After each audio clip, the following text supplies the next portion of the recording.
training that we're participating in here is designed to enhance the overall operator.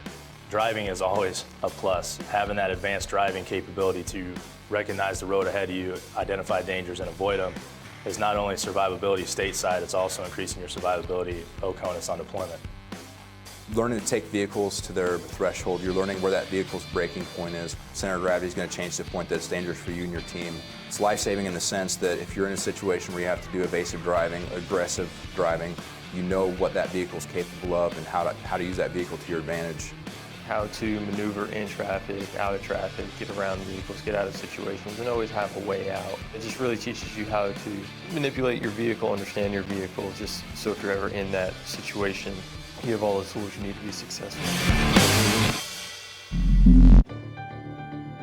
If you're ever the passenger in a vehicle and for whatever reason the driver becomes incapacitated to the point where they're no longer able to operate that vehicle anymore, somebody's diabetic or if they're prone to seizures or anything like that, that's where hopefully you've practiced the driver down drill.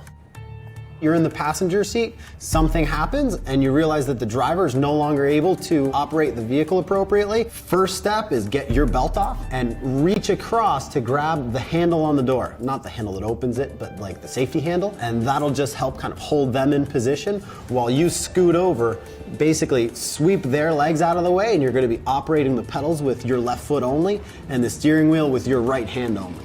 The way that we train it is, you've actually got to get through some exercises like that so that you're pretty capable and you can make it around a few turns and then get the vehicle to a stop.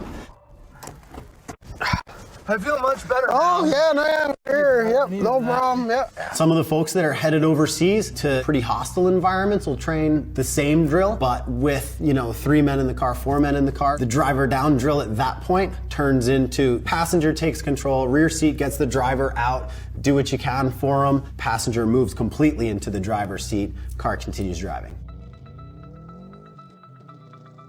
Most drivers out there on the street are probably just okay driving around with perfectly normal, kind of unaltered vehicles. But it's good to be able to do some of these things and to go through this training and have those skills and know how to prepare vehicles so that if for some reason you do need to just drive at the limit or get through some different situations, you've got those skills. Personally, when I'm looking for a vehicle, I either select an older vehicle that doesn't have ABS and traction control and that sort of thing, or at least an older vehicle. It's usually easy to disable. In this 2002 or 3 Subaru, I can pull a fuse or two, and in about 30 seconds, we're analog, no electronics, ready to go, have a good time, slide around corners. Basically, driving with ABS and traction control is like swimming with a life jacket on.